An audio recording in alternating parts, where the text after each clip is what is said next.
Jeanette work? It's not letting you.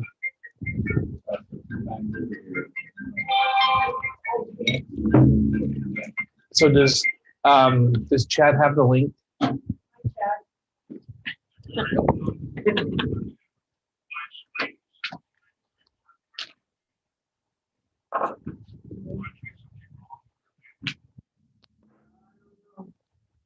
No, I'll admit him right now. I've got him.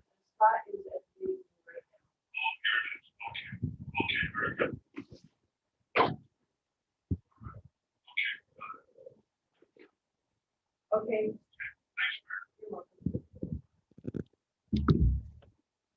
Is Abby in the office today or is she out today? She All right. said no, that she can do it. I'll just do it.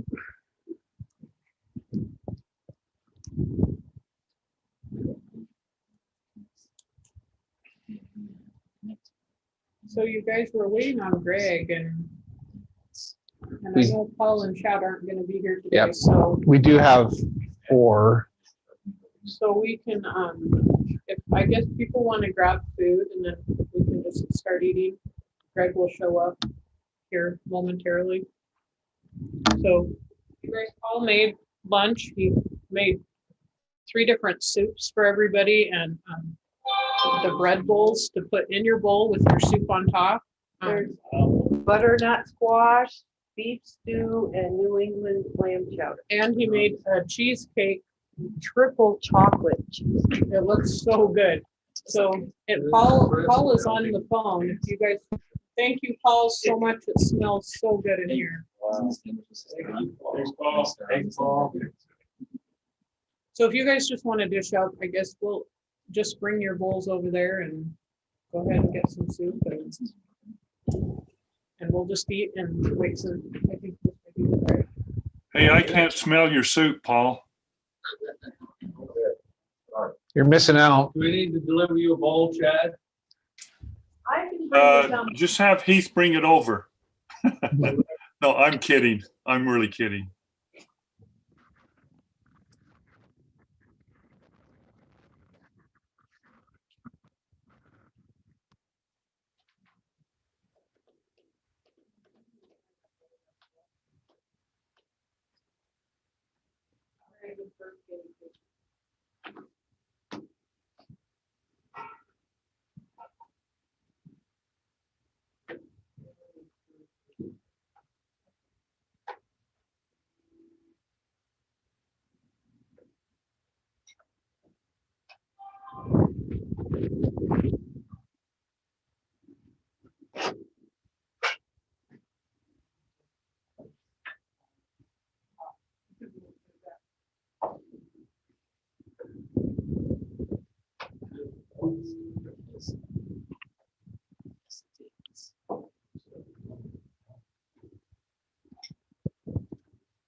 Butternut and the beef stew are test kitchen recipes for America's Test Kitchen.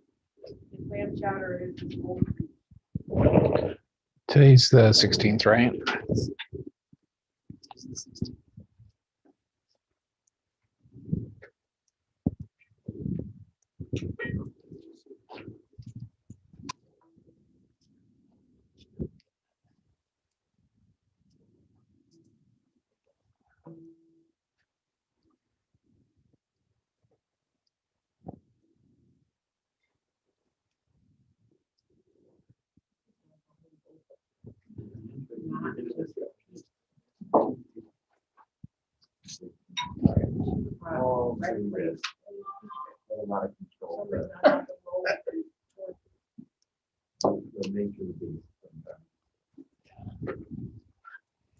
Okay, Amy, just so you know, we're good. We're live on the webpage, and I think we have everybody via Zoom. So we should be able to start whenever you want to start.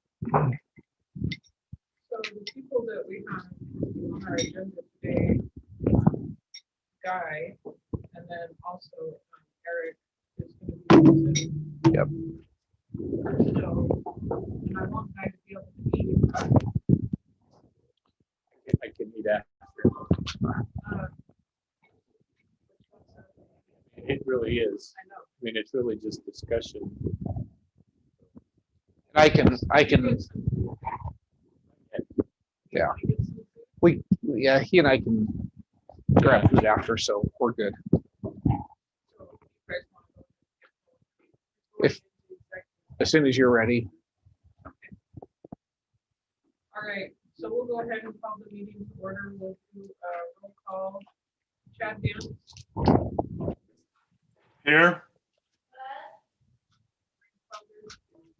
Paul Jenkins. I know Paul's here, right? Yeah, Paul's here. Scott Lynch. Here. And I am there. Thank you again, Paul, for the really good. So I appreciate that, and everybody's excited. So thank you for doing that. And that cheesecake looks amazing. Thank you, Paul. We're gonna go ahead. Oh, we need a motion to approve our agenda.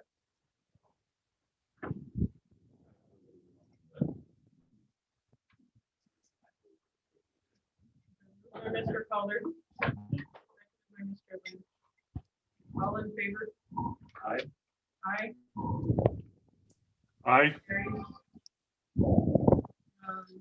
We're gonna go ahead and turn the time over to Guy, to go over the ballot language. So do we want to bring it up on the screen just so we can? So we just emailed back and forth with Nick and incorporated the language that we talked about at our last meeting. We'll get that.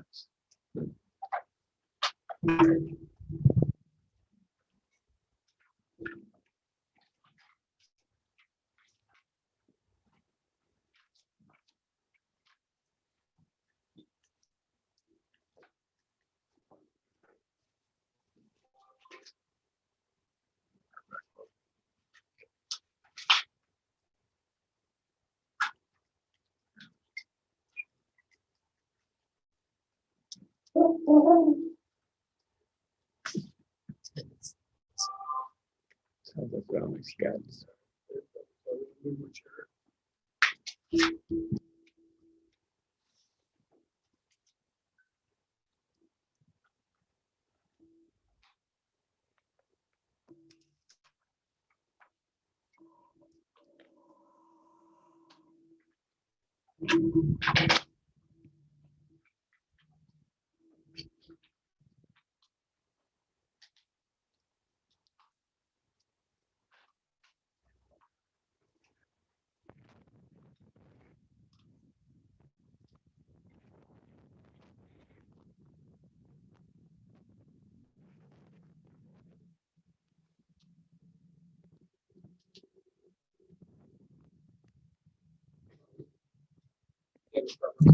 Start with.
So Nick Miller sent a few emails back and forth with to me and Guy and with Eric.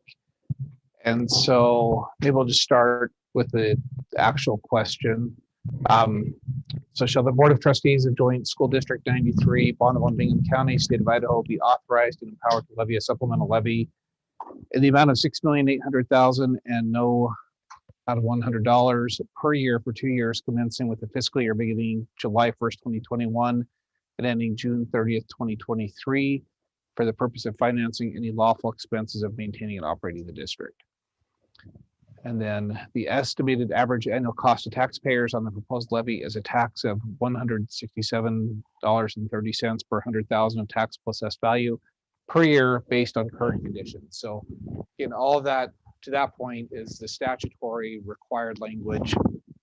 And then what they have permitted us to add is clarifying language. This is what we came up with following our board discussion last week. Currently, the district collects a supplemental levy that costs $142.70 per $100,000 of tax plus assessed value, which will expire June 30th, 2021. The proposed supplemental levy is estimated to result in an increase of no more than $24.60 per $100,000 of taxable value. So I'll just say personally, I just like it. I think it's clean and straightforward. I do think it's helpful that really that $124, or sorry, the $24 would be the maximum that we would have to raise the levy. There's two things I like about it. One is it really, to me, it's worst case scenario, but in my mind, let's just say it won't happen, but hypothetically, the bottom falls out of the market. When we put this on the ballot, to me, it feels like we're holding ourselves to that as well, that even if the market falls out, because our patrons voted and said, we're proving it's based on this, and we still would levy a higher amount to collect the full amount. So I don't know how you feel about that, Guy, but it feels like it's not only clarifying, but it's also just letting them know what we will or won't do with this if it's passed. So does that, I guess, make sense to everybody? And that 2460 is for the year. So per month, when they're actually paying on that, it's only going to be a difference of, a couple dollars. Or sorry, $2.05. Yeah. So, and as we've talked about it, the reality is, I doubt it's going to be any increase at all. I just don't. I think as we talk later about bond refinancing, as we look at our market growth, I really don't feel like this is going to cost our taxpayers anything more. But I think for the ballot, just saying this is worst case, and so just saying that it would be no more than that. Originally, I think we had a phrase that is estimated to result in an increase of 2460. And personally, I'm not comfortable with that because I really don't think it will. And so I don't want to put something there that says it absolutely will. So anyway, I just like to be able to clarify that it won't be more than that.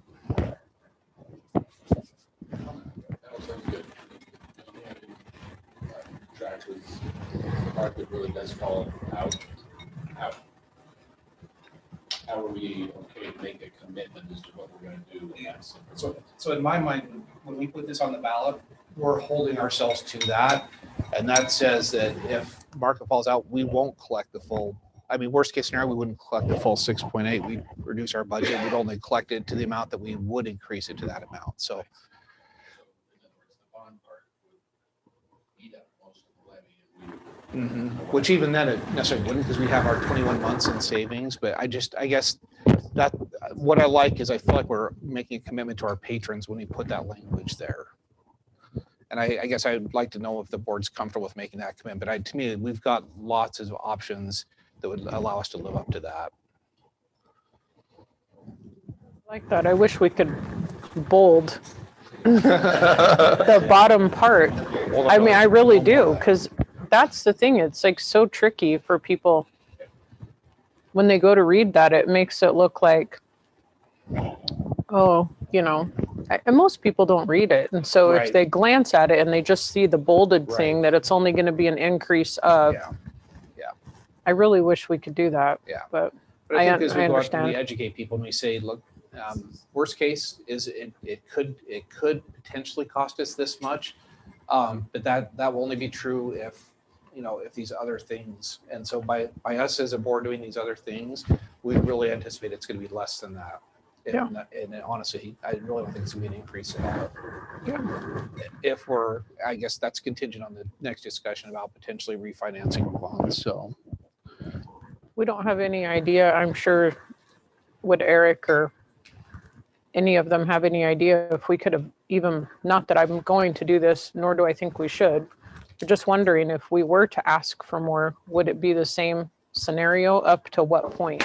Does that make sense? Like Yeah. right now, we're only increasing 1 million. If we would have asked for 1.5 million more, Yeah, would it still be the same situation where our growth right now is so much that they're not going to really so, see that? yeah, so the growth, so because the growth resulted in the drop to our levy rate, Right. right now, we really don't have that growth factor. And so it's going to take, if we weren't to refinance bonds, it would take us at least 10% market growth for us to be able to hold to this commitment, right? So that's the hard thing, is we couldn't necessarily make a promise, because without refinancing the bonds, everything's going to be on the increase here is going to be all contingent on how much our market grows. If we get 17% again, we could, potentially do more, but I guess I hate even thinking or trying to make that gamble, but this, the bond refinancing really is going to open up, I think, a lot more flexibility for us with that. You want to take a look at the plant facilities one? So it's really very similar. So we have the same statutory language at the top with the 60% of electors. And Eric did provide some clarification. Do you feel like, were we able to clarify that 60% adequately for you at the last board meeting? Everybody's okay with that? Yeah, for me, we had talked about running those together. Didn't we talk about something where we weren't going to have to renew this every 10 years, but then we decided against it? So we're going to stick with the way we're doing it. Right. So 60%, we can still run for 10 years. But that doesn't preclude us from running it again in 2 years if we decide that. So what we had before was this built-in notion that we would increase it every year.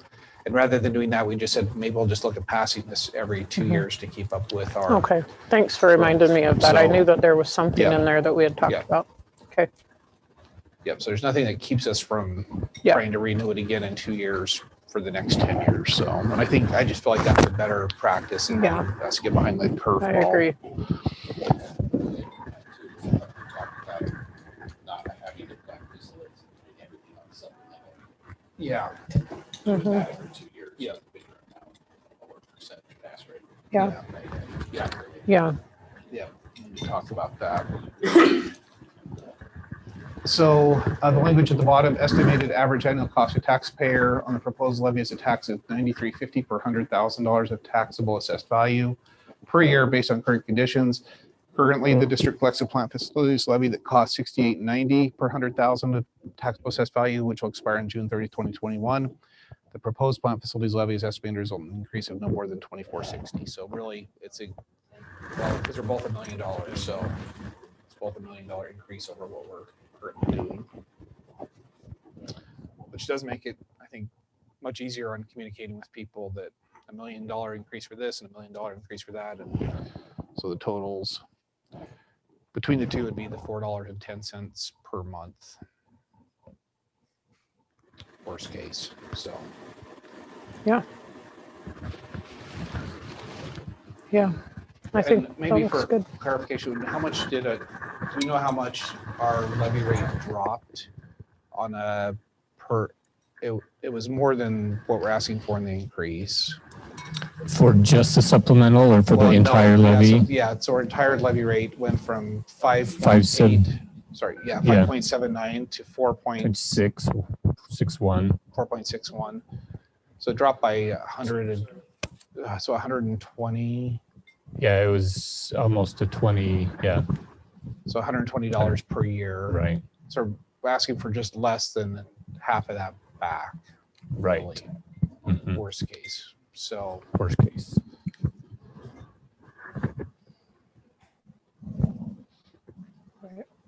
Which they don't even know they got back. I would say most people. Right, most Yeah. people don't recognize. yeah, the Right. 90 people who turned into our superintendent live last week, no. And anybody else who's watched it since then, but Yeah. because the property's Yeah. raised higher, so Yeah. they're gonna point that finger directly at us. Yeah. Yeah, they will. Well, that looks good to me. Just Chad, I know Chad and Paul are online. Chad or Paul, do you have any questions or anything else you'd like to talk about with those? This is Chad, no, I'm fine with it. I would ask that if I can hear Scott and Amy, but when others speak, I can't hear them. So if you could repeat their comment, I'd appreciate it. But I'm fine with the language. Are you getting a feed from Greg? I am too. I think it's really good. Thank you.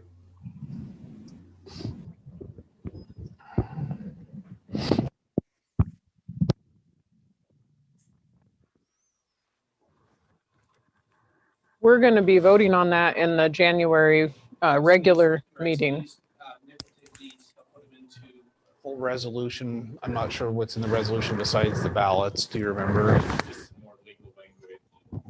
It's the same language you've seen in other resolutions. We'll have that in the January meeting to approve with that ballot language, it sounds like. Okay. Is Eric on? Eric is on. Hello. And, yeah. Hi, Eric. Hi. So yeah, we're going to go ahead and turn the time over to you to share with Okay. us the information about refinancing. Sure. Thank you, Amy, and members of the board, Scott, Guy. I have a presentation that I sent over. I can share my screen if that works, or if you want to pull that presentation up. That might be easier if you're okay sharing it. Let me enable that and you should be good, Eric. Okay.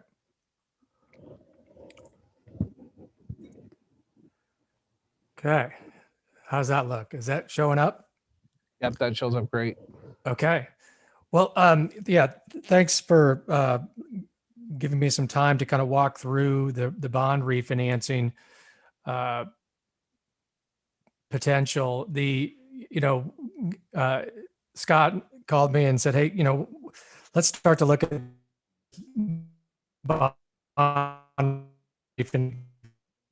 look for the refinance some of its bonds and kind of work the how that refinancing is structured into kind of the updated levy model that the district it has now, with the lower tax rate, dropping from 579 to 461, and also with the looking at the supplemental and plant levy elections and just kind of how this all could fit together.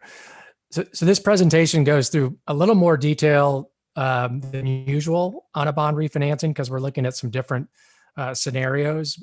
So maybe bear with me a little bit as I walk through, but please don't hesitate to ask questions as they come up either.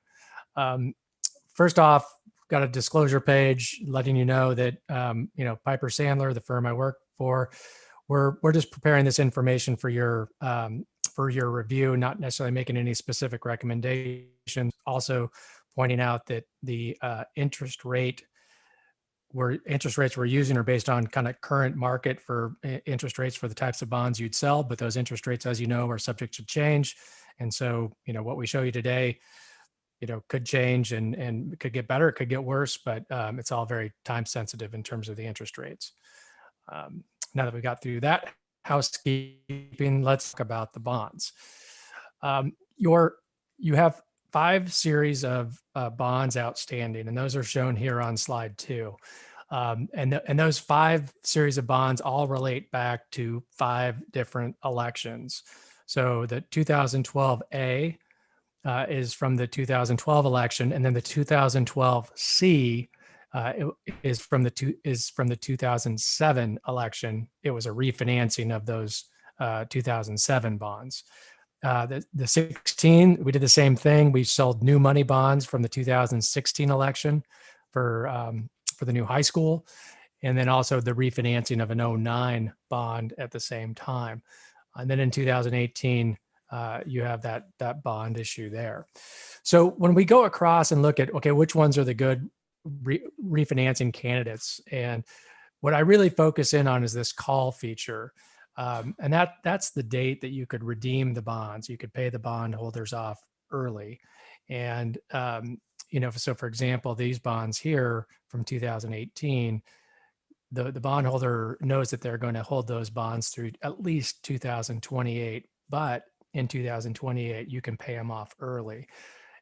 So the closer you are in time to the call date, the more efficient the refinancing will be, because you can sell new bonds now, put the money into an escrow, and have that escrow pay the interest cost on those bonds until that call date, and then redeem them. So I guess my point is, when I kind of spot check this, the 16s are probably not ready to look at as a refinance, but the 2012 certainly are. We've done a fair amount of refinancings this year: Valley View, Twin Falls, Jerome, all in that kind of 2012 to 2014 range, but really not looking at anything beyond 2014 bonds. Kind of just a little bit more on the debt structure of the district and what we might want to try to accomplish with refinancing. So these are your bond payments, and these are what I would call the gross bond payments. So they're, the full amount due, principal and interest in any given year, before taking into account the levy equalization that the district gets from the state. And when we structured these payments, it was really part of an overall levy model that we'd been working on for quite a few years with the district, that kind of looked at all your levies, growth in market value, what was going to happen with the M&O, what was going to happen with the supplemental, and then the potential need for future bonds. But that was all at a 580 tax rate. The tax rate's gone down because growth has been more than we were projecting in this model. But what kind of we're looking at here is this ascending debt service that's really growing at about 4.5% on average per year, and thinking that it may be wise to look at trying to flatten that out a little bit and make it more level. So that's one of the scenarios we've put together. Kind of big picture, your debt service in 21 totals 9.2 million. The amount you certified for collection is 10.14 million. So there's a little bit of a surplus there, and that's not uncommon. The district has oftentimes had years where it's generated surplus with the bond levy, and that, Scott alluded to it with a discussion around the 21-month kind of reserve that's in the bond fund. The district also received in levy equalization payment from the state 2.4 million. So, that adds to that surplus. So there's some money building up in the bond fund that can be used to pay down the debt early at the call date, and then combine that with a refinance of what's left, if you will. So we're gonna concentrate again on the 2012A and the 2012C, and those are these payments here. These other payments that are color coded in this yellow and blue and black are kind of the bonds that we're not really considering for a refinance at the moment. So just to look at this slide is we call them the refinancing candidates, the 2012A and 2012C. So those are sold in 2012. The 12As were for the new elementary and a professional technical facility. There were some other improvements throughout the district, but those are kind of the two primary projects. And then the 2012C, as I mentioned, were sold to refinance the 07 bond. The kind of net borrowing cost, the true interest cost on the new money was 3.53, and on the refunding was 2.18. So, generally pretty low borrowing cost. But what we're really focused in on here is these last three items that really kind of tell us the potential for the refinancing. So call date of 9/15/2022. That's the date you could pay off the old bonds. The amount that is subject to early redemption, or the amount callable, it's same, we use that term callable. The amount that's callable means the amount that's subject to early redemption is 11,780,000. And then on the 12 Cs is almost 5 million. The average coupon, so the coupon rate on those bonds is roughly 5% on both. So that higher coupon makes them very good refinancing candidates. If those coupons were 3%, the savings might not be as well. I know they wouldn't be as big as what we'll be showing you. So those are the two candidates. So let's talk a little bit about the bond refinancing process.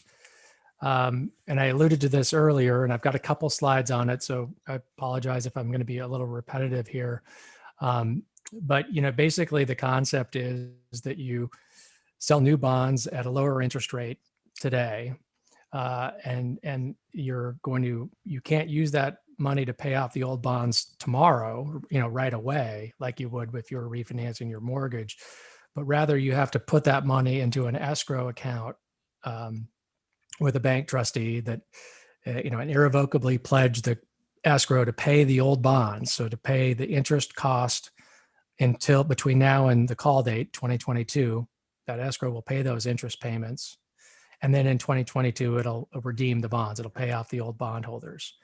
That escrow is invested in U.S. Treasury securities, so it's safe investments. We have to get a CPA firm to verify that those investments that you lock in when you close the refinancing are enough to pay the old bonds, so they're legally defeased. So the old bondholders will get paid by the escrow, which is really being paid by the U.S. government because it's in treasuries, and then the district goes forward paying on the new bonds that are at a lower interest rate. Another way to look at that same kind, this is another slide describing the same thing, which is you've got this existing bond schedule here.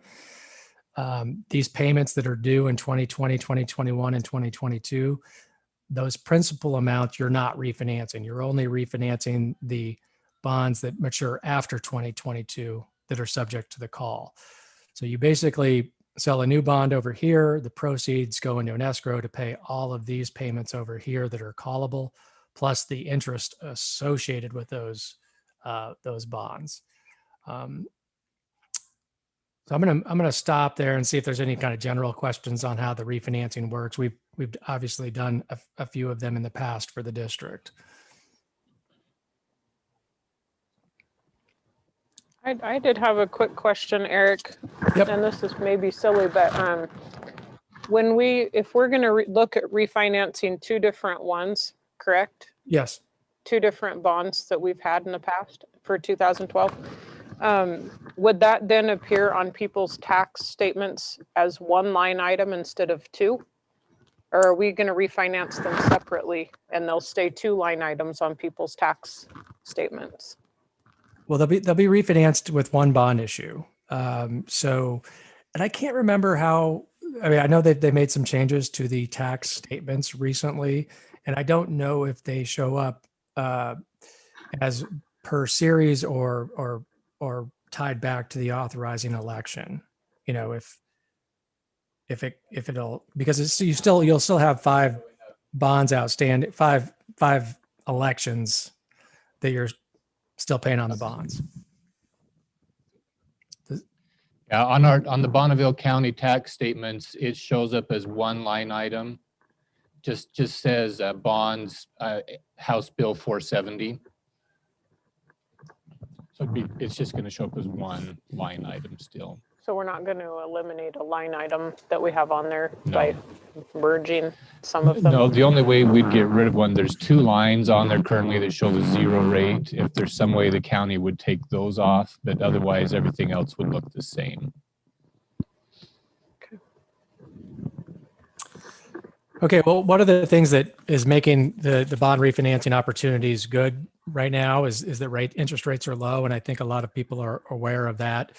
One of the new twists that we have to work with is the federal tax law change in 2017. I don't know if you remember back to 2017, pretty major federal tax reform.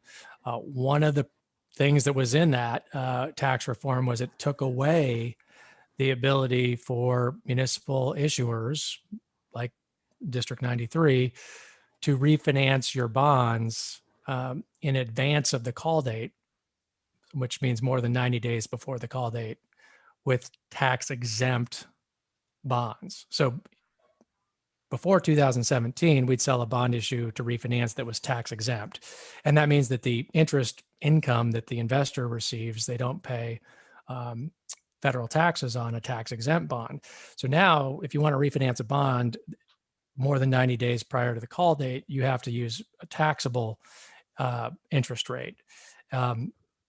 Really doesn't matter to the district. The tax burden is on the owner of the bond. So that, now the bond owner is going to pay taxes on their interest income. But, where it does impact the district is taxable interest rates are higher than tax exempt interest rates, because investors need to factor in that they're going to have to pay taxes on the income versus being exempt.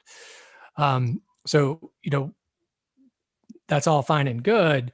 You could wait and do a tax exempt refinancing in 2022. But if interest rates go up, that tax exempt interest rate might be higher than the taxable rate that's available today.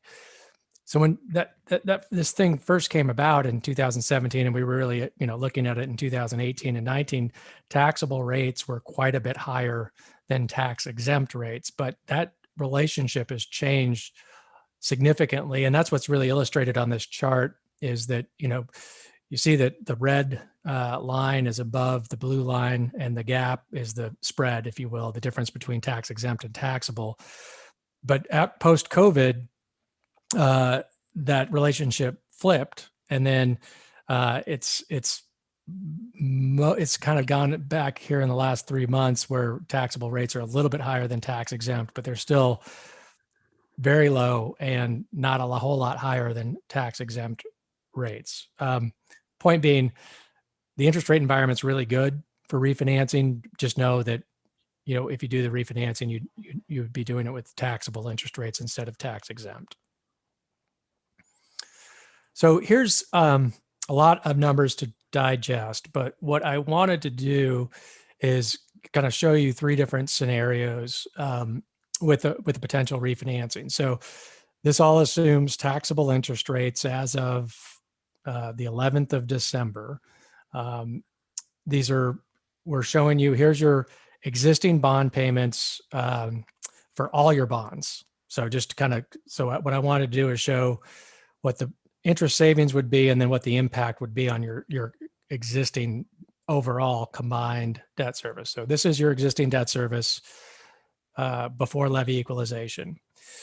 This first scenario is just kind of a base case. Capture lower interest rates, don't put any money into the refinance from your bond fund, just produce relatively level savings. They don't look level, but it's because you got 2 different bond issues, and the 2012 C pays off here, and then the other bond pays off here, the 12A. But you add all this up, and it's about almost $3 million of interest cost savings. And then, we look at the present value. We say, well, these are savings that you're going to achieve in the future. What's the current, what's the present value of those future savings? 2.7 million. And if you've heard me talk about this before, we do this to kind of calculate this metric of what's your present value savings as a percent of the par amount you're refinancing, because that gives us a sense of how efficient or how good the refinancing is. The present value savings of 2.7 million is roughly 16% of the par amount refinanced. And that's a very high percentage. We typically have executed bond refinancings when that net present value is 5% or 7%. And now when we see it into the double digits, it gives us reason to, consider it and present it to you, the district, that it's an opportunity to evaluate.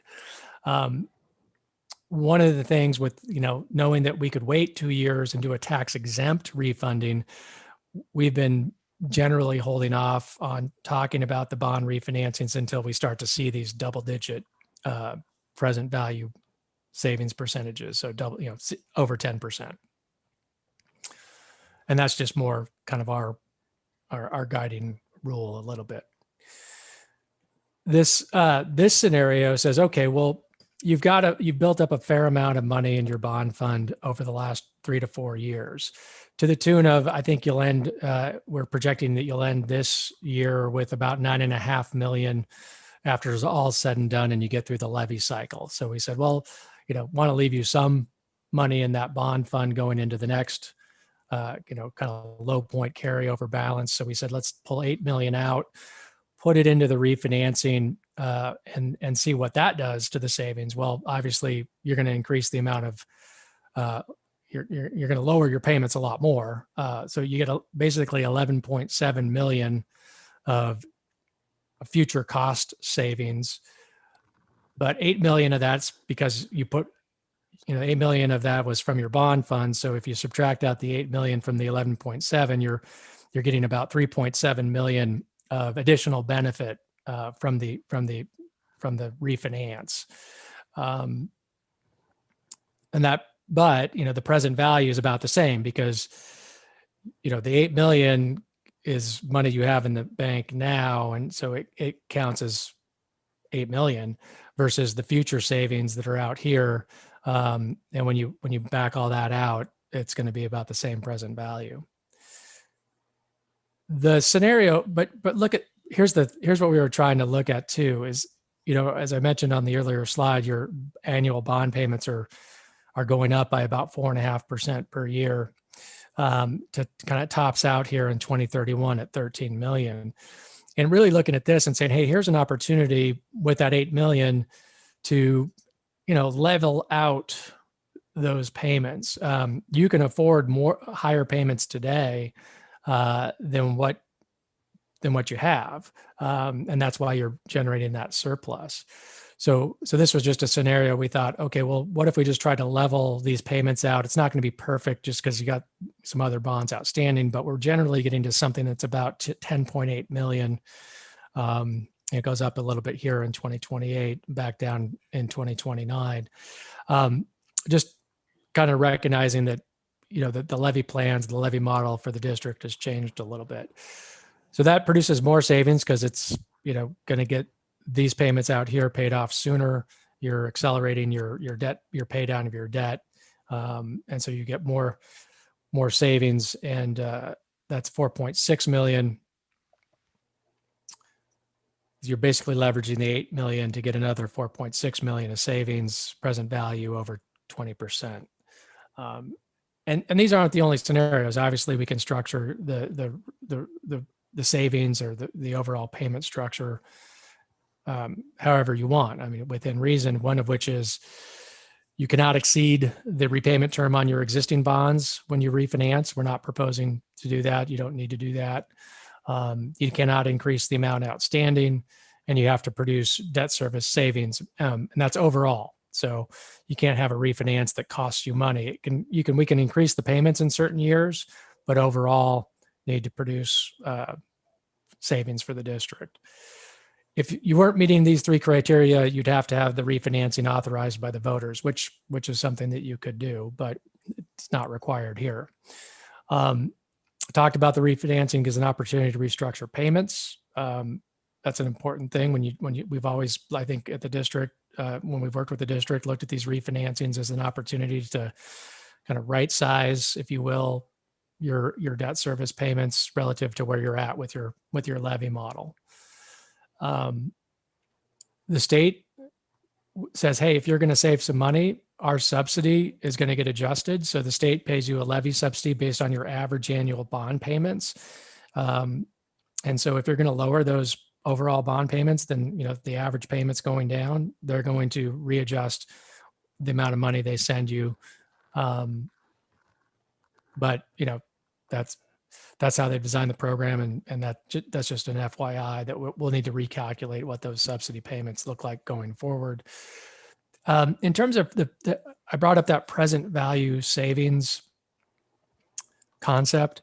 And the reason I did is because, just to kind of base it on some guidance that we get from the school bond guarantee program.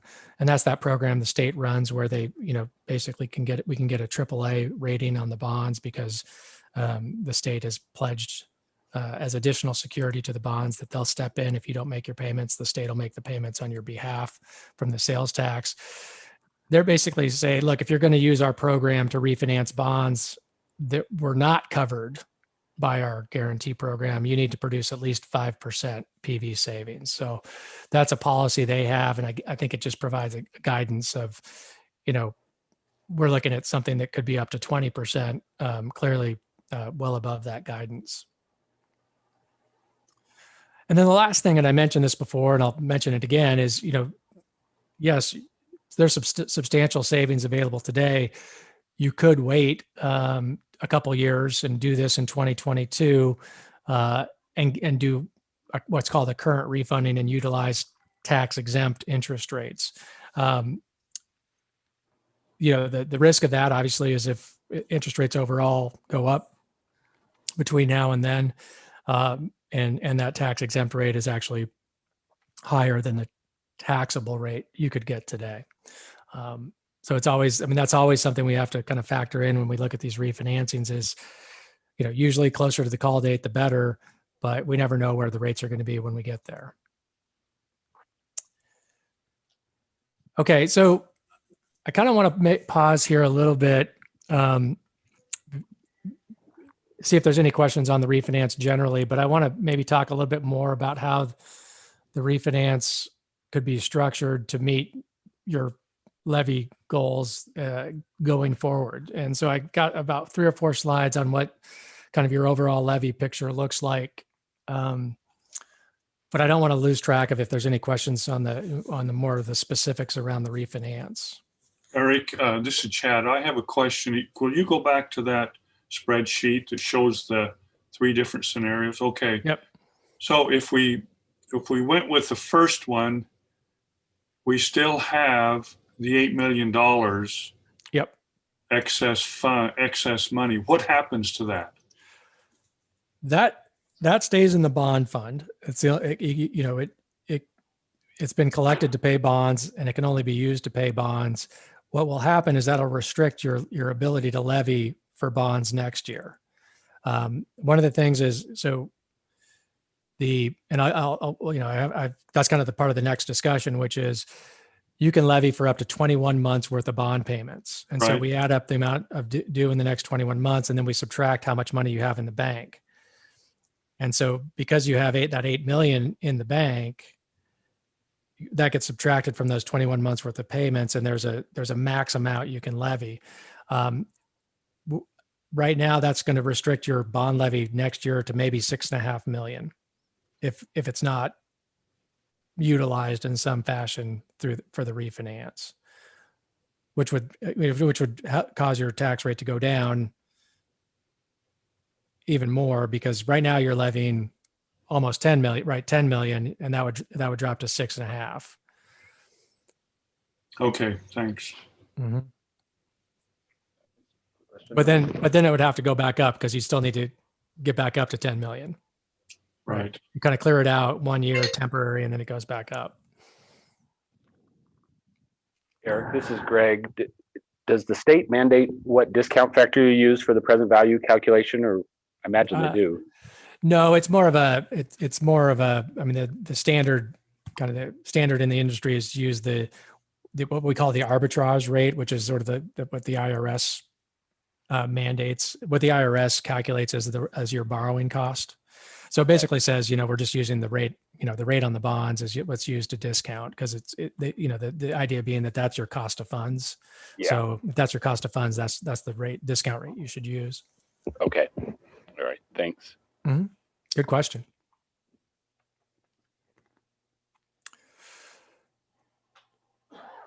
Okay. Yep. If we go down this road, do we get re-rated with Moody's every time we do a refinance? Yes. Yeah. Or, yeah. Yep. And it's, now in this environment, we're obviously doing Zoom calls, and we're recognizing that,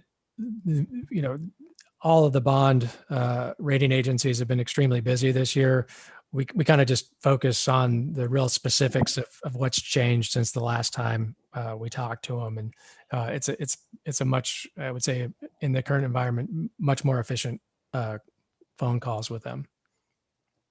Yeah, and Eric, this is Guy. I think even before COVID, the last refunding I went through, it was done all through phone calls and such, just because it's not quite as expensive as a new bond issue. Right. Correct.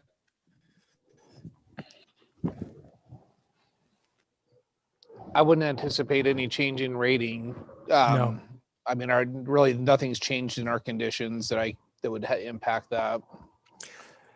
Yeah, I mean, just looking at what I look at, I would say you're correct. And, also, the state of Idaho, which, the rating analysts look at too, because so much of your general fund is funded by the state.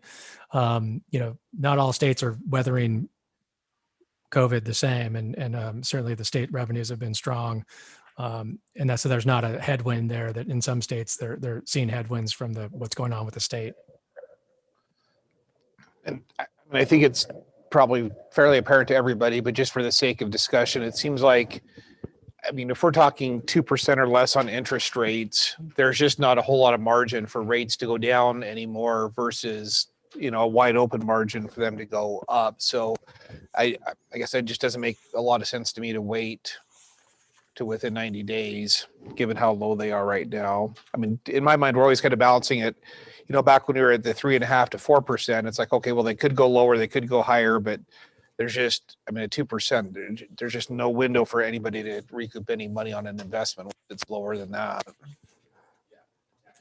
Yeah. And just maybe, I would have another, I had enough pages that I was trying to be a little more efficient with the data, but I'd usually have a page showing the interest rate. I mean, we're projecting an interest cost, on this bond to refinance right around 1%.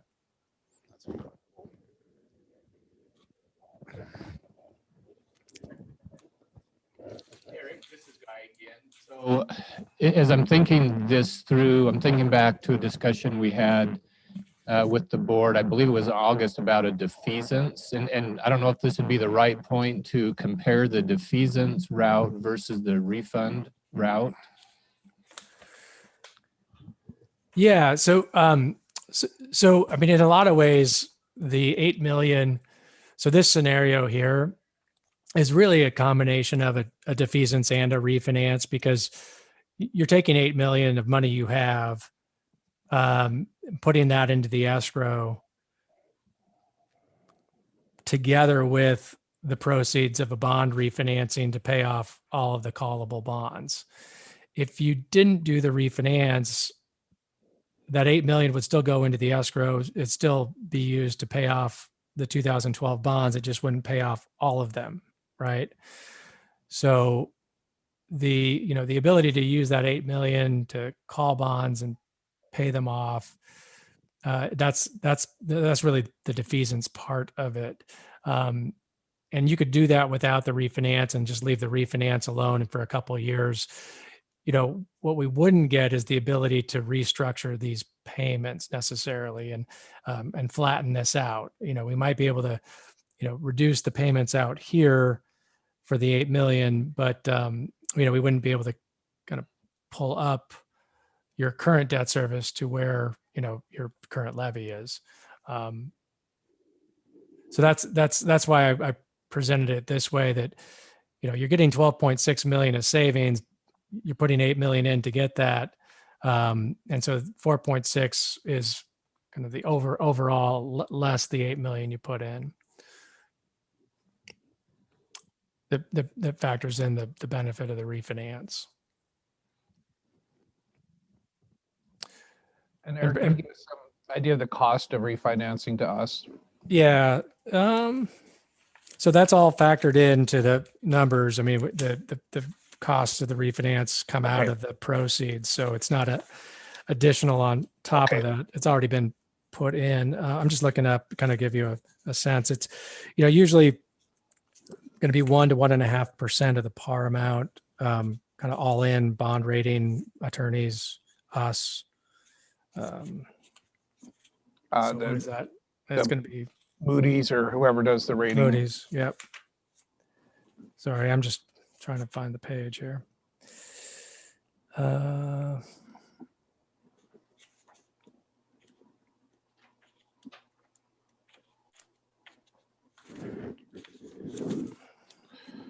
But, well, so it's somewhere between 160 to 200,000, and we're saving 2.7 to 3.5 million. Yeah, right. I mean, I'm just trying to find the right page. Sorry. It's just, yeah, about 150,000, kind of all in. But again, factored into what you're seeing here. Right. So if you could do it for free, add 150,000 to that.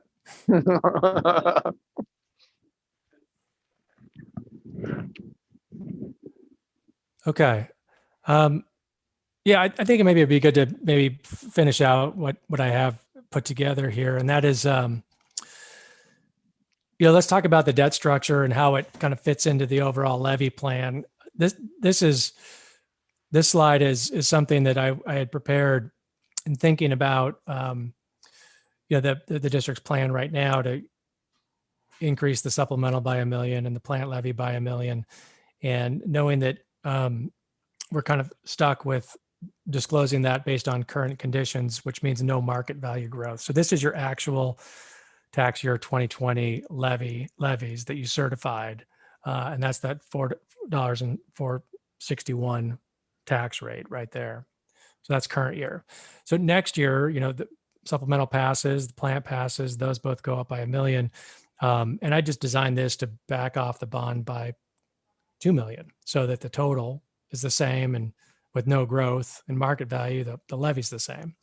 But as I mentioned, that you've got that $8 million, you got the money built up in the bond fund, and if you don't address that either through a defeasance or the bond refinance, you're going to be limited to about 6.5 million for your bond levy next year. Which you have, which would be, you'd still be able to make your bond payments. It just means the tax rate would go down, and then you'd have to kind of bring it back up because of the way the debt's structured. So that's kind of one of the reasons why, need to be thinking about this in terms of what, before you certify next year, how to approach this. Now we know that there's going to be some growth in market value, and I'll get to that here in a second. This is just a visual of, when we talk about this scenario here, restructuring your bond payments, kind of with the goal to flatten out going forward, the annual debt service. So right now, the gray is what is currently scheduled with this increase. And this is what we would, what we modeled as kind of the new payment structure, much flatter. And so that restructure results in payments that are about 10.8 million. Your levy equalization from the state is about, we're projecting to be about 2.4 million annually. So the amount you need to come up with in terms of your bond levy, so the amount you need to pay less the money you receive from the state, is 8.4 million. Now I got this at under that, but you'd have enough money in reserve to cover the difference. But I also know, I don't just think, in this case, I feel like I know that the market value is going to go up. So one of the things that I've been talking to some guy and also some other districts that are experiencing rapid growth in market value, and not because of, the market value growth comes in two forms. One is the new construction. So the new stuff that's built gets added to the tax rolls. And the other is the revalue of existing property. And if, I'm sure everyone who owns a property knows that their value has gone up pretty substantially in the last 4 or 5 years. And so as the value of your property goes up if the tax rate stays the same, you're paying more. And what's happened this year, obviously your tax rate has gone down a lot, almost 20%. Tax rates generally for cities and counties and others have gone down this year because of kind of the unique property tax relief that the governor promoted. But net, people's market values have gone up, likely that they're paying a little bit less, hopefully a lot, a fair amount less this year than they paid last year. But what I wanted to talk about going forward is the idea of just thinking about, rather than trying to keep your tax rate per thousand flat like the district has historically, kind of approach it differently. And that is approach it by saying, try to capture the revenue that would be driven just by the new construction. And this is something we can calculate pretty easily, because we get reports from the county of what your new construction value is. So if, for example, in fiscal 2021, this year, there was 155 million of new construction.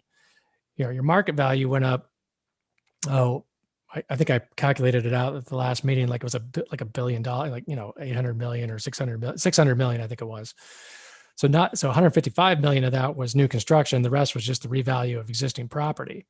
But if you only say, well, I want to get the additional revenue off this 155 million based on our current tax rate. That's kind of the concept of trying to pursue this new construction. So what I've done here is taken the average of new construction values for the last 10 years for the district, and that's 78 million. Multiply it by your tax rate, 0.004609, and that's $360,000. So in general, you could be increasing your annual levy budget, bond, plant, supplemental, by 360,000 and really not impact the existing taxpayer, because that additional money you're collecting is being spread out on a bigger tax base. And so, the existing taxpayer really shouldn't see a material difference in the amount of their property tax to the district.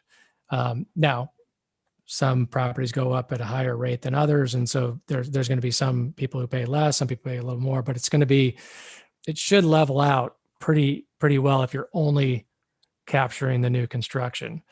What has been happening is you've just taken, before this year, you were looking at the entire amount of the growth in market value, new construction plus revalue, and then capturing all of that, which kept the rate the same, and then people were paying more because their home value went up. And as in the last 3 to 5 years, those values have gone up significantly,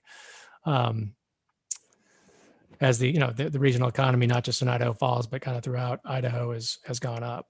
So kind of maybe pull this all back together a little bit, because I'm always better when I work with numbers. Here is your current, you've already seen this. This is the current tax year levy amounts, 4.61 tax rate. And here's kind of the concept of what the new construction would do. So market value is the same, your RA value the same, and then I'm just adding the average new construction of 78 million. And now I'm recalculating, I'm still at 4609 tax rate, but I'm generating, 19.1 million instead of 18.735. So this number here with no growth, that's gone from 8,135,000 to 8,494,000. So then this kind of becomes how you set the budget, if you will, but knowing that, well, your market value is still going to grow from the revalue. And so let's say the market value, does what it did last year and grows another 10% just on revalue. Here's what happens to the tax rate. It goes down. Same 19 million, same 19.1 million levy. So I'm not changing any of these numbers, but I'm factoring in that your market value would grow beyond just the new construction, which is what's happened historically.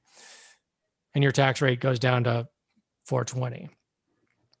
So I know there's a lot to chew on there and think about, but I think this is a concept that I think is worth considering because, just given the feedback on what's happened with property values and a desire to try to get the tax rate and tax burden down and level it out. And this would do that.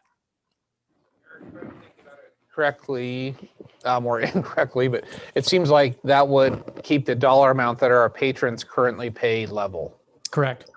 I mean, yes. Yeah. Again, if someone's in a part of town that's getting revalued at a higher rate than everybody else, well, yeah, they might see a little bit higher bill, but in general, it should keep everyone's tax bill pretty stable.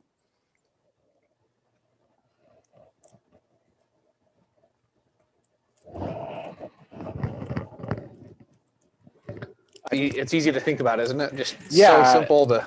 Well, it just makes me want to push back a little bit on the whole idea of, well, it's a property tax, not an income tax.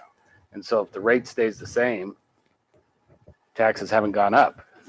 Yeah, I get it. We're collecting more money, but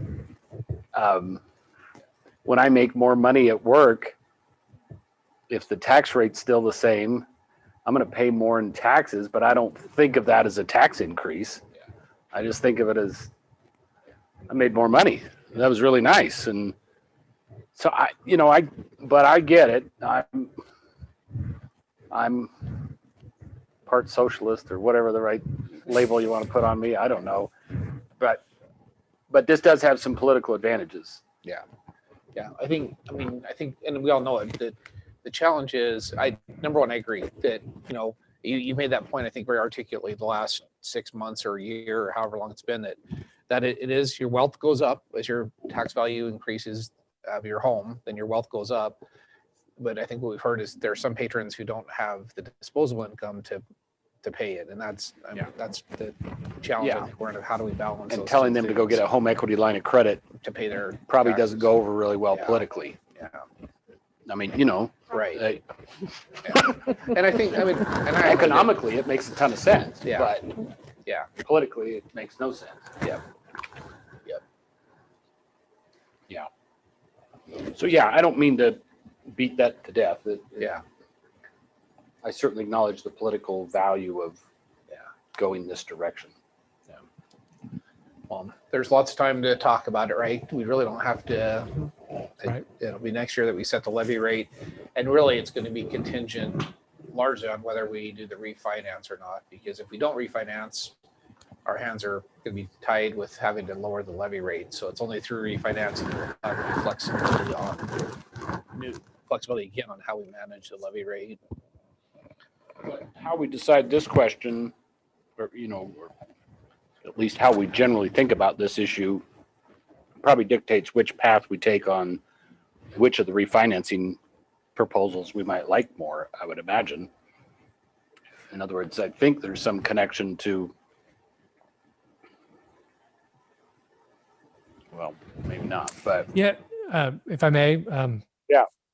Greg, and I think you're right. I mean, the structure of the savings is somewhat should be dictated on what your kind of strategy is going forward. I mean, I feel like the strategy is adjusted a little bit with a reduction in the tax rate from 580 to 461.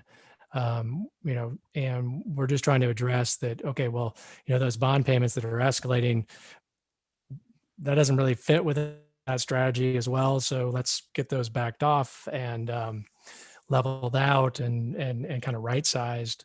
That's the way I've been thinking about it. And I think that kind of is true regardless of whether you want to just stay at 461 and capture, or, regardless of how you want to work with the levy rates and budgets. It just seems like it would be better to get those leveled out. When we start to fine tune it, then I think this does factor into that and how we fine tune those payments.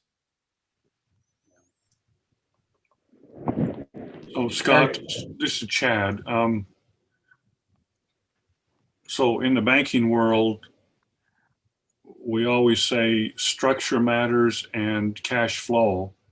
So if you can restructure something to improve cash flow, that's to your advantage. And so I'm liking what Eric's done. And I think the more savings we can show the patrons on the annual debt service, and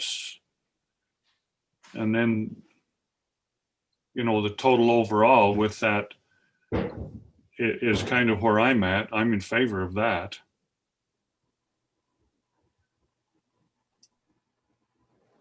Chad, what are your thoughts about using the 8 million versus not using the 8 million? I think we ought to use it because our net present value is way more favorable by using it.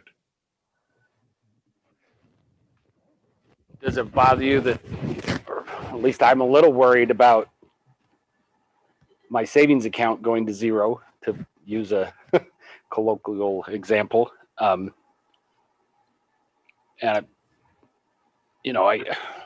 but we can't keep it anyway. I mean, Well, I guess it if we does could if you're- keep it for the long term and have it for, then I would think differently, but we can't keep it really, Why- because you can only build up to 21 months. Yeah, but we're right. But nothing's forcing us to use the 8 million. It's just that using the 8 million yields a higher refinancing savings, I guess, for lack of a better way of saying that. And so the 8 million could stay in the account, and then we've got a little better cushion if all hell breaks loose, so to speak. And I think I'm right about that. Eric, feel free to push back if I'm seeing that wrong. The other thing you Okay. get from using the 8 million is it gives you the flexibility to play around with that bond rate every year. Whereas if you're at your 21 month, you don't have the flexibility to adjust anywhere else. Right. So maybe 8 million is too much. Maybe I mean, maybe split there's the a difference. middle ground so that we still have some savings, but also have flexibility. What's the total amount that's in that account right now? The 21 months is? We're about 9.1. Okay. Yeah, I'm projecting that. Sorry, I'm projecting go that ahead, at the end of like I said, I'm projecting that at the end of the levy cycle that we're in now, and when I say the end of the levy cycle, after you collect all your property taxes for this year and make all the bond payments for this year, which is basically that's the low point of your cash flow, you'll be at 9.3 million.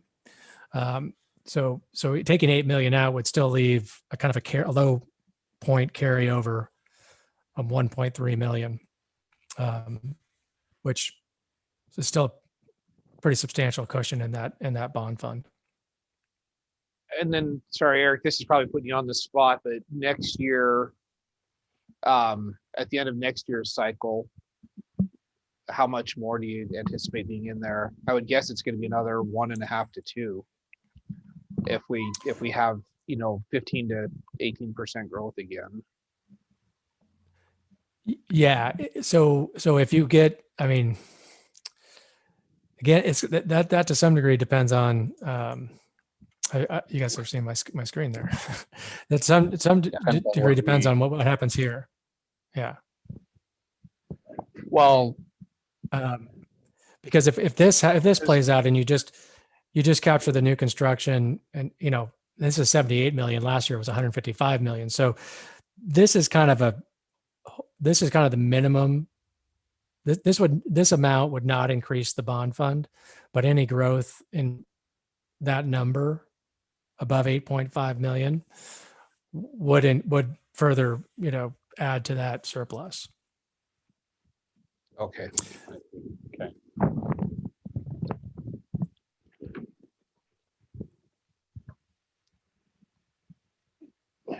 let me ask where you're at with all of this? So I like having the flexibility of being able to raise or lower that bond rate. Because I think it does make some sense, even though we may not be targeting a specific rate, to keep it within a range so that we don't, because if you just go on a cash flow model, your rate is going to go up and down and up and down and up and down. And I think it does make some sense to normalize that somewhat. The 8 million that we have in savings right now is the interest that we're gaining on that is very small. And rates are just so small that we're going to get a better return by putting some piece of that towards refunding. And where am I on, is 8 million the right number? I don't know.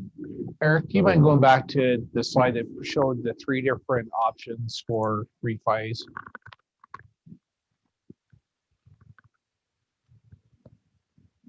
This one? Yeah, so basically at the top end, $8 million nets us an additional $800,000 of savings.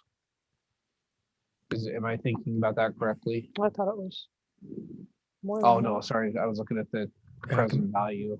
4.7, wasn't it? Well, Yeah, but comparatively, so 1.7 million difference. Yeah, that's in cash flow. So call it 3 million versus 4.65. The present value goes up. Also, so this is the difference between no 8 million and add 8 million. So really, I mean, and we could, to Greg's point, if we don't want to empty out the savings account, then we could find a middle ground there. Sure. Yeah. Yep. Yeah, and how much we all collectively feel we need in the savings account, to some extent, is a view of your guess about the future, right? Yes. And how bullish you are about how things are going to go in our region over the next few years. And because assuming we kind of go the direction we're going, we'll probably build it up again, Right. if things continue to grow. So this is super helpful. I don't have a strong opinion about 7 versus 4 versus 9 million or whatever. I could probably roll with any of that. So let me maybe just talk through that. I think talking with Eric, I think the right time for us to refinance was it April as a target date, which means a board approval at probably the March board meeting. Was that accurate, Eric?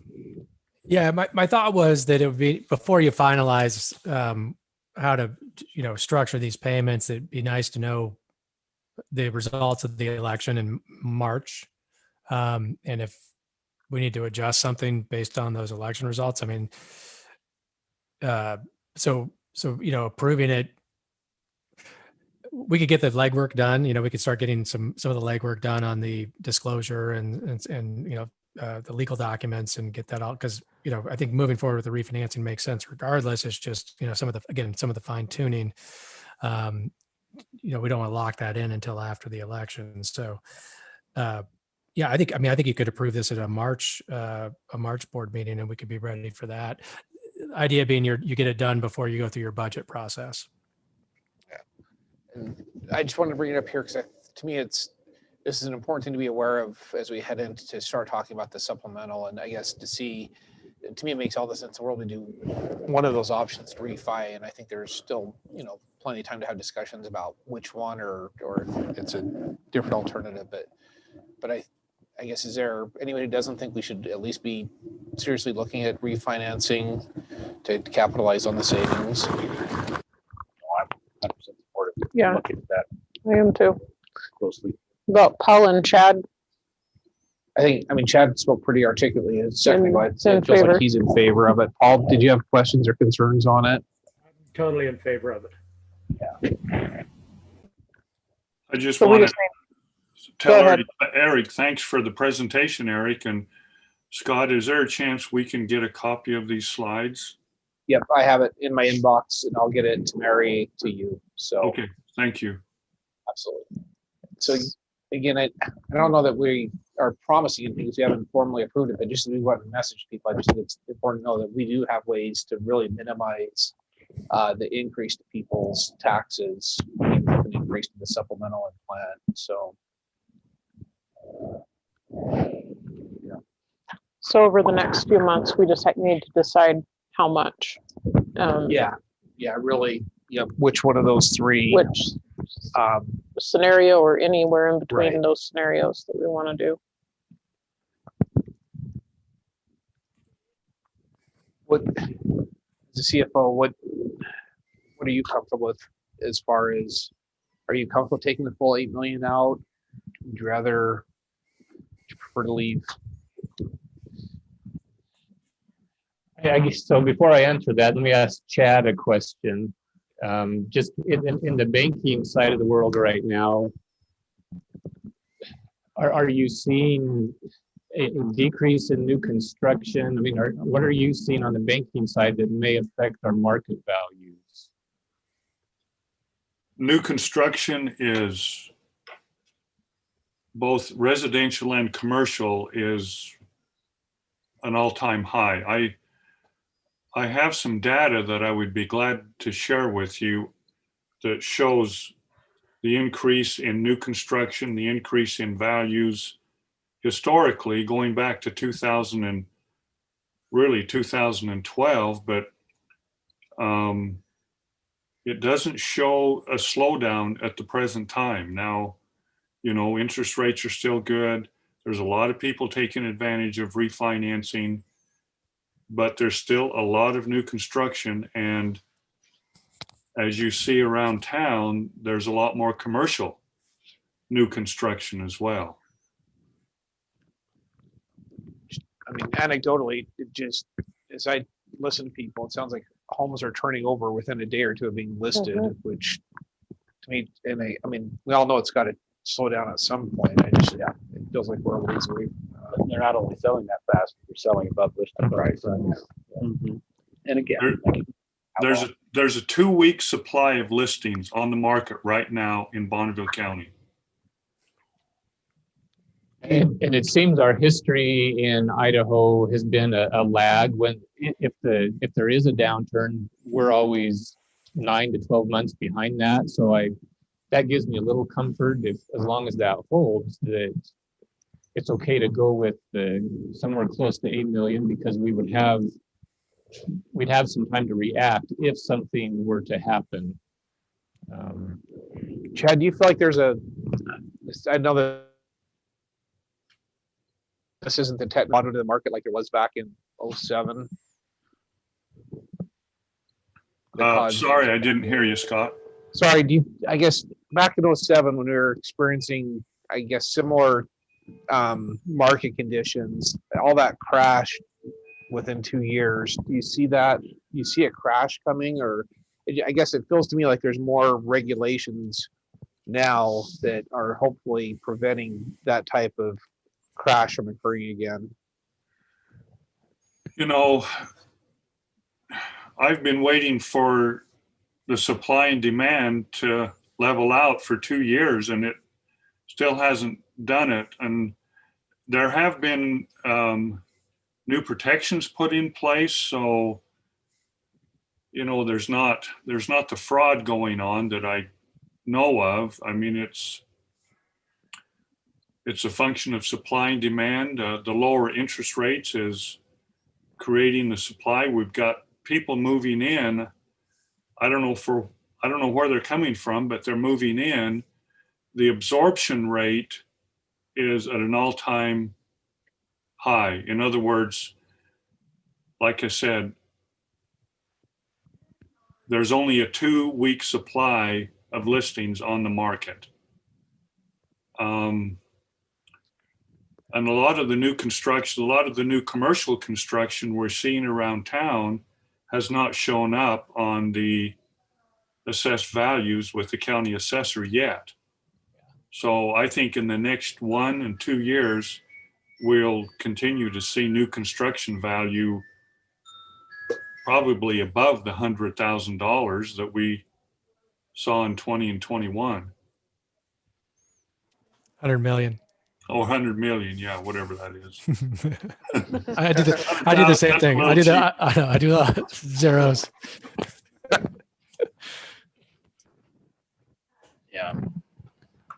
That's 1 0 among so many friends. So you're saying, Guy, that you would feel comfortable close to that 8 million, if not the 8 million? Yes. Yeah, I think I'd like to spend a little time just running through maybe some worst case scenarios, run some shock scenarios and see, how bad it could be. But I just don't see that we're going to experience, I think anything that would shock us so much that it would turn out to be a bad decision, that this would be the least of our worries. I think. So yeah, let me play with that a little bit, but initially I'm okay close to the 8 million. So are we wanting to put this on another agenda? When do you guys want to hit on this again? I think probably February feels about right to me. That gives us some good lead time heading into March to start finalizing things. But At a work session? yeah. So approval, the March election date is actually after our board meeting, isn't it? The day before. Oh, it's the day before. Yeah. So if we did a work session in February, then we could have language on the March board meeting for approval. Mm-hmm. So Eric, let me ask you this question. Is there anything that would come to your mind? I'm thinking of if suddenly all of the students who are homeschooled this year walk into our buildings in September next year, and our enrollment goes up such that we've got to suddenly start building schools again. Does any of that change, or how would that impact what we've just talked about? I think it impacts it positively. I mean, well, I think that what we're talking about is kind of in preparation for something like that, because, we're trying to get this out of the way and down to this so that, you can add something up back, you've got capacity for, higher bond payments by lowering these ones that are, for the next 10 years. Now, could we fine tune it here and keep these payments down a little bit, sacrifice what's happening out here? Sure. That could play in if we want to, really, if you really thought, hey, we might run a bond in 2022, maybe we just keep this payment down, and put it out there. But that, again, fine tune a little, but not a lot. Okay, thank you. So in March at the work session, I would be interested, I guess, to look at your shock scenarios and see how that impacts us and what our plan would be to get through it if something were to happen, if we did go more towards that 8 million, and maybe a few other scenarios, whatever you feel, just to educate the board so that when we have to make a decision on this, I feel like we've kind of looked at all the crazy things up and down. Eric, as you've worked with other districts, have they had to make that same decision on whether to empty out their 21-month accounts? Yeah, a little bit. Yeah, I mean, Valley View, Twin, and Jerome are all kind of similar situations where, they had built up pretty substantial balances, rates were low. They were hoping to lower their tax rate per thousand as well. And in most cases, why did we come at 8 million? I always feel like, okay, given the size of the district's bond fund, a million, don't go below, I didn't want to go below a million. Would I be okay if you went below a million? Sure. I don't think that would be a problem. A million seemed like the right number to stop at. And so, 8 million was just a round number that kept your balance above a million. And in this case, 1.3. And I would say I'd have to look back, but I'm pretty sure that we ended up with similar roughly a million left for both Twin and Valley View. I think that kind of maybe where your question was going. Yep. Thank you. Okay.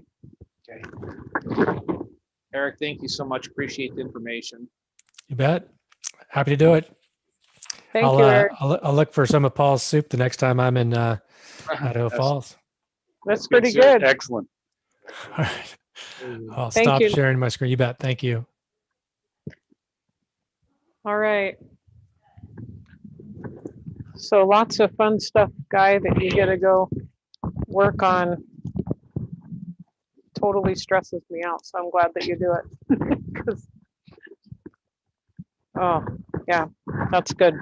I'm glad we have guys that like numbers. It's all wired. All right.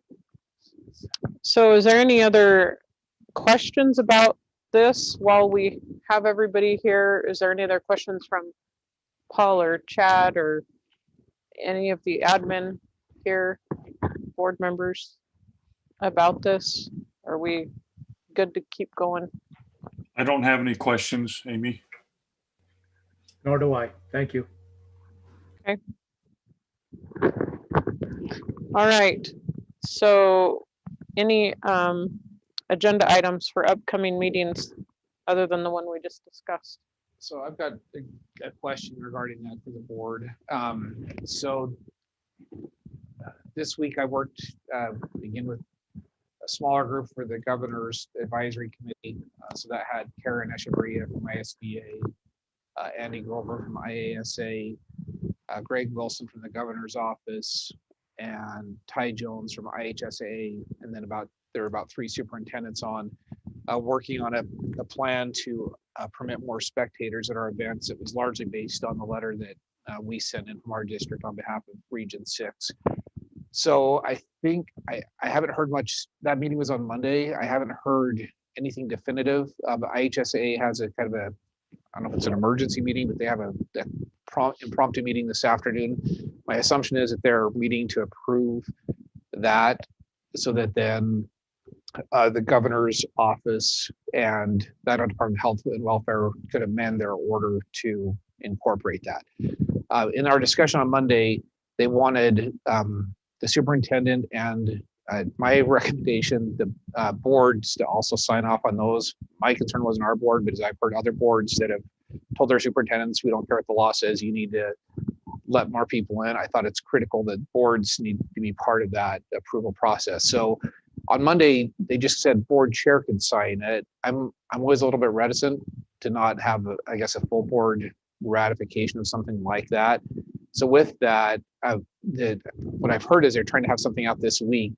If that happens either this week or early next week, would we be available for a quick Zoom meeting to approve that? Or what would your preference be? Would it be just have Amy sign it, or? So I'll be here Monday, so I could do it anytime after. So I'm generally comfortable with the chair, with us loosely consenting, so to speak, right now, and Amy just signing. Just a quick question. The proposal is to increase it from the 10 to what? 2 spectators per participant. For home and away though. For both. Yeah. I really haven't seen it personally. Andy was screen sharing and I was on my phone, so I couldn't quite read all the fine print. I think there could be, I'm just going to put it that way, there could be a provision to allow cheerleaders to still cheer. I'm not sure about cheer parents to be spectators. I don't know a lot of the fine details. Okay. There is basically also agreeing to IHSA discipline if school districts do not comply or schools don't comply, which I think they're really the ones that have the ability to enforce this when everybody else has been struggling to figure out how to enforce it. So, Yeah, that all makes sense to me, and I'm, again, just speaking for myself, happy to support that. so if nobody has concerns, and we, like Greg said, if we have loose consensus, then I can just have Amy sign it without a meeting if you're okay with that. Absolutely. I'm okay. And I'll just be around starting Monday morning. I'll be back. Okay, sounds great. That's exciting news, actually. Yeah, it'll be good. It's nice Yeah. to work through the process to change something rather than just ignore it. Yep. Yeah. It's novel fun. To have a process to Yeah. be able to have a window to Yep. work through and stuff. I'm glad that you guys turned that in. It shows great leadership, Scott. So, and it's bottom line, it's for our kids. Right. So. Yep. Okay. Any other agenda items? So you'll just contact me. Yep. With that. Yep. I'll let you know. So coming up for January, is there anything that we need to be putting on? Work sessions, regular meeting that we haven't discussed? No, we have one thing I asked Mary to put on. Thunder Ridge would like to present an idea about a type of immersion program for their Spanish program that I think is a really interesting idea. So I've asked them to present in February. Is that right, Mary? No, January? January. January. Which will be with the flight program.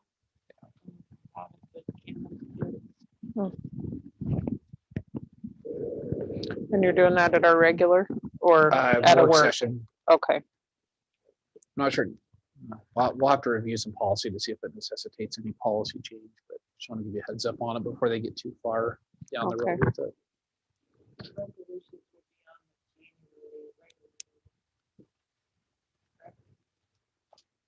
For the supplemental plan. Oh, yeah. Okay. I was gonna ask you guys a question and now I can't remember. Oh, how are the enrollment numbers at all looking with the Jaguar program being opened up? Have they opened it yet? They have. I think our last count was 120, 130. Yeah. And what did you guys need to make that like stabilized to be able to continue? I think our ideal numbers are about one. We can continue over 100. So number one, we can absolutely continue that once we had over 100 kids. An ideal number is going to be closer between 150 and 170 to keep all the teachers that are currently there still there. If it's below 150, we'll have to look at some transfer, some teachers not being in that program. So you still have some room to grow, Yeah. just a little bit, but you're doing pretty good.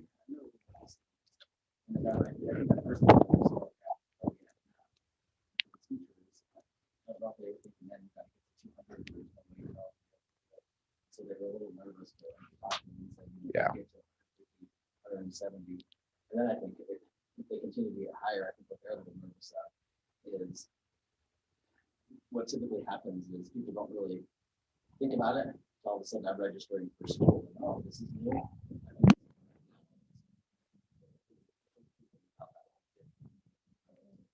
You can max out at about 200. So Yeah. anywhere between 150 and 200 is a good solid number, I think.